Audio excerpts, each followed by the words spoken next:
la bienvenida a mi gran amigo, abogado especialista en Derecho Penal, en Derecho Militar y en Seguridad Nacional, César Gutiérrez Priego, para que platiquemos de este tema tan controvertido. César, ¿cómo te va? Bienvenido. Mi querido Toño, un placer saludarte, como siempre, buenas tardes y saludos a ti y a todo tu auditorio. Pues muy bien aquí, preocupado por lo que está pasando entre estos dos grandes países, México y los Estados Unidos. Tú estás obviamente muy empapado y conoces obviamente lo que sucede en cuanto a nuestras Fuerzas Armadas, y pensé que el personaje idóneo para poder hablar de este tema eras tú, como gran conocedor también de la ley, como un doctor de la ley. ¿Qué nos puedes decir sobre esta demanda que entabla el gobierno mexicano, no en contra del gobierno de Estados Unidos, en contra de las empresas que fabrican armas aquí en los Estados Unidos por la negligencia en la que han incurrido durante todos estos años? Mira, mi querido Toño, para que la gente pueda ubicar, esta es una demanda por daño moral respecto a la negligencia criminal que estas empresas productoras de armas han tenido en cuanto a la poca responsabilidad para vender el armamento. Queda claro que el 88% de las armas que ingresan de forma ilegal a México son compradas en los Estados Unidos, pero de forma legal. Esa es la parte que más llama la atención. ¿Por qué? Al salir del territorio de los Estados Unidos e ingresar a México, se han hecho las investigaciones donde se demuestra que esas armas fueron compradas de forma legal en los Estados Unidos, o aparentemente la forma era legal. Esa negligencia respecto a que no tengan conocimiento dónde terminan utilizando las armas de fuego que en teoría fueron compradas de forma legal en los Estados Unidos y que ingresan de forma ilegal al territorio mexicano, pues por supuesto que ha causado un grave daño a lo que es la seguridad del país y todo lo que nosotros conocemos, que es esta absurda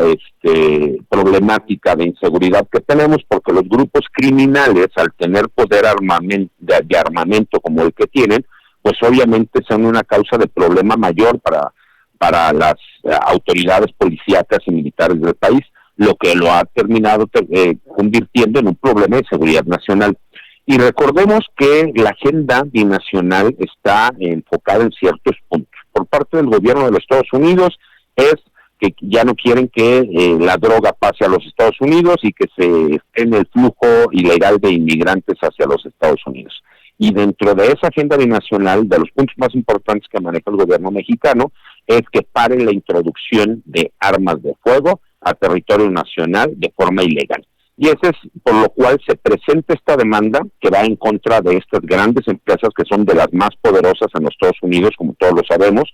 y que se han intentado por parte de muchas agrupaciones civiles de los Estados Unidos, y sin tener éxito en cuanto a estas demandas, pero que el gobierno mexicano está contratando uno de los mejores despachos que hay en los Estados Unidos, en específico allá en Boston, y que de alguna forma se tiene la idea sólida de que se tienen los elementos necesarios para demostrar esa negligencia criminal de la venta de armas de forma irregular, que aunque parecería en teoría que son ventas legales en los Estados Unidos, ellos se desentienden en cuanto a dónde terminan esas armas, y que desafortunadamente más del 88% de esas armas terminan en territorio nacional ingresadas de forma ilegal. Sin querer sonar muy perspicaz o incluso estúpido de mi parte, César, esta pregunta tiene que surgir. La solución para México es demandar a los fabricantes de armas, o bien de una vez por todas permitir que sea más laxa la ley en cuanto a la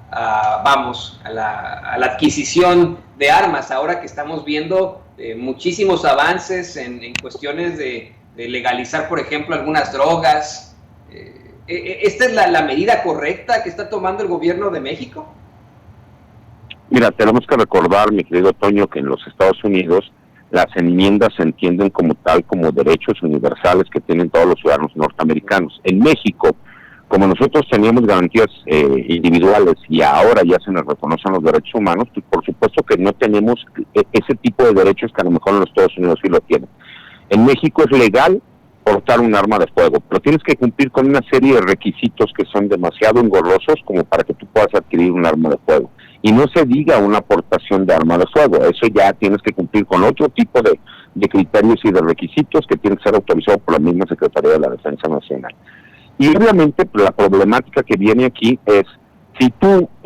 a los carteles de la droga no les quitas esa capacidad de fuego que tienen, porque se hacen decomisos impresionantes de armas todos los días, todos los meses, y no importa porque ellos siguen teniendo la capacidad de seguir comprando las armas en los Estados Unidos, ya sea en el mercado regular o en el mercado ilegal, e introducirlas a México. Entonces, cuando el gobierno de los Estados Unidos le dice, ok, yo te apoyo en la parte legal que a mí me corresponde, pero tienes que entender que yo en mi país no le puedo quitar el derecho a todas estas poderosas empresas de venta de armas, de que ellos no realicen las ventas cuando a consideración del gobierno de los Estados Unidos cumpla con los requisitos legales. Entonces, pues obviamente el gobierno mexicano dice, perfecto, me tengo que ir al problema de raíz. ¿Cuál es el problema de raíz? La venta ilegal. ¿Eso para qué se está buscando? Para que no sean tan laxos los requisitos que ellos utilizan para la venta de este armamento, que desafortunadamente la gran mayoría de ellos terminan de forma ilegal en México. Entonces es como que una primera parte de lo que se busca para que el gobierno de los Estados Unidos pueda implementar leyes severas en cuanto a la compra masiva de armamento, como bien lo mencionaste en la introducción de la entrevista,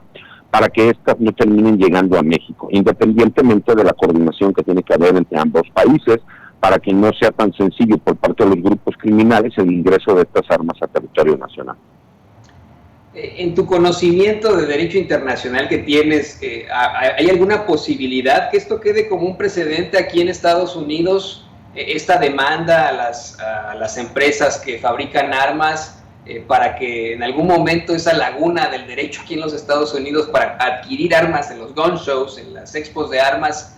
pueda cambiar. Te lo digo porque es un tema acá en Estados Unidos muy complicado. Acá activistas, mismo gobierno de Barack Obama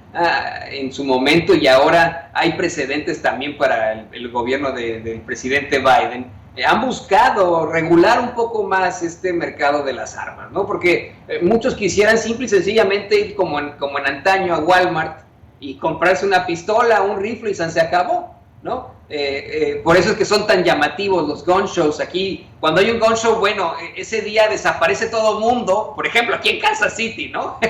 Ese día desaparece todo el mundo y todos están en el gun show, ¿no? Porque cualquier persona puede ir a comprar su arma ahí, ¿no? Su pistola, su rifle, su bazooka, su granada a una expo de armas. Pero es un tema muy controvertido y muy difícil, no se ha podido regular. ¿Crees que este pueda ser un precedente si otro gobierno, si el gobierno de otro país, un país que está siendo afectado desde hace tantos años por el uso de las armas, un país que se ha convertido en un cementerio, como lo dijo hoy el presidente López Obrador, después de la apertura de las puertas del infierno por Felipe Calderón? ¿Crees que pueda ser un precedente y de una vez por todas haga un hito este gobierno para hacer un cambio de armas aquí en Estados Unidos? Mira, por supuesto que será un precedente, porque que yo tenga conocimiento, no conozco otra acción de este estilo que se haya intentado por un gobierno extranjero en los Estados Unidos. Si bien es cierto, en su momento las cigarreras, y a lo mejor tú lo recordarás, y si no para nuestro auditorio que tenga la posibilidad de investigarlo, se presentaron demandas colectivas que no se mencionaba o no se anunciaba que el fumar podía producir cáncer. En su momento, al ver este tipo de demandas, lo que hicieron las grandes compañías cigarreras con sede en los Estados Unidos o internacionales, pero que podían ser demandadas en los Estados Unidos, llegaron a convenios con los diferentes países. Y para que la gente no se lo olvide, el gobierno mexicano, priista en aquel entonces, firmó un convenio de indemnización por el cual recibió una cantidad de dinero y se comprometía a no demandar a estas cigarreras de forma colectiva, por el daño que hubieran podido causar a los diferentes países por no tener esta posibilidad o no mencionar que el fumar podía causar cáncer o enfisema pulmonar o todas las cuestiones que nosotros conocemos, porque recordemos que terminaba causando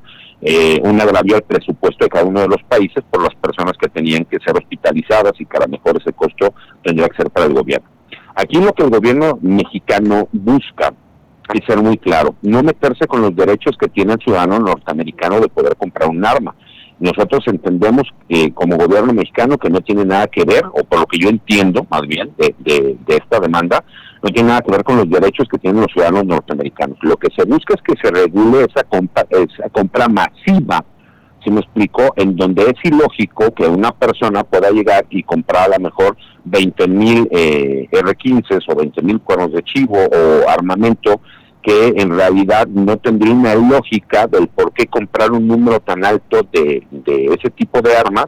cuando la realidad es que es imposible que una persona pudiera hacer uso de todas esas armas. ¿Qué es lo que busca el gobierno? Que por supuesto las empresas sean muchísimo más responsables en cuanto a la venta de armamento cuando se está hablando de números grandes o masivos, porque se ha demostrado que gran parte de esas ventas terminan desafortunadamente de forma ilegal en México, manejado por diferentes grupos criminales. Y es una investigación que tiene muchos años y que no se ha podido dar el siguiente paso porque no ha habido la coordinación entre los gobiernos, porque en realidad al gobierno de los Estados Unidos no le interesa hacer las investigaciones de esa venta ilegal de armas, pero cuando este gobierno llegó y lo puso como uno de los temas primordiales de la Agenda Nacional en Seguridad Nacional, pues obviamente se dieron cuenta que el primer paso era ir hacia el problema de raíz, que es ir contra estos grandes monopolios, estas grandes empresas de venta de armas, para que los candados y las regulaciones, no en cuanto al ciudadano americano, sino en contra de cualquier persona que pudiese hacer compra masivas de armas y que no se tenga el control y regulación para saber en dónde terminan, porque desafortunadamente el 88% de esas armas terminan ingresando de forma ilegal a México. Esa es la intención que está buscando el gobierno mexicano, por lo menos respecto a los grandes números de compras sobre ese tipo de armamentos, los cuales es ilógico que una persona civil pueda ir y comprarlas cuando no se justifica el por qué va a comprar un número tan grande de armas de fuego. Y eso es lo que busca que el gobierno mexicano, que es un precedente para que el gobierno de los Estados Unidos pueda regular ese número tan alto de venta de armas que terminan desafortunadamente en territorio nacional. Es una lucha de David contra Goliat, mi querido César, estoy convencido de eso. Durante décadas, activistas, grupos políticos, todo tipo de personajes en esta lucha por los derechos civiles han intentado enfrentarse a organismos como la NRA, la Asociación Nacional del Rifle, como nos vamos por sus siglas en inglés, pero a lo mejor ya en esto funciona, ¿no? A lo mejor la Cuarta Transformación consigue sentar un precedente aquí en los Estados Unidos. Tú lo has dicho perfectamente, ¿no? En el derecho todo es lógica, se tiene que utilizar la lógica para todo, y es ridículo pensar que en una expo de armas una persona pueda adquirir, ponga usted 15 fusiles o 15 fusiles de asalto para utilizarlos él solito, ¿no? Es absolutamente ridículo y tendría que actuar así la ley en consecuencia de este tipo de situaciones. Yo le quiero agradecer a nuestro amigo, abogado, especialista en Derecho Penal, en Derecho Militar y Seguridad Nacional, César Gutiérrez Priego, por esta conversación. Y bueno, pues César, me queda pendiente ahora que ya está la cepa, la variante Delta, queda muy pendiente todavía esa carne asada de Sin Censura, pero muy pronto, ¿no? Esperemos en Dios que así sea, mi querido Toño, esperemos en Dios. Y pues obviamente felicitarte, porque ya vi por ahí las fotos con tu familia, tienes una gran familia, te felicito, besos a tu mujer, a tu niña, y obviamente pues saludos a todo el auditorio Sin Censura que está aquí compartiendo con nosotros. Así es, finalmente ya pudimos llegar aquí a Kansas City después de una larga travesía desde Chicago, y bueno, pues ya estamos aquí. Gracias, querido César. Pues ahí estamos todos y le agradecemos al abogado por esta muy interesante plática. Mire, antes de que nos vayamos,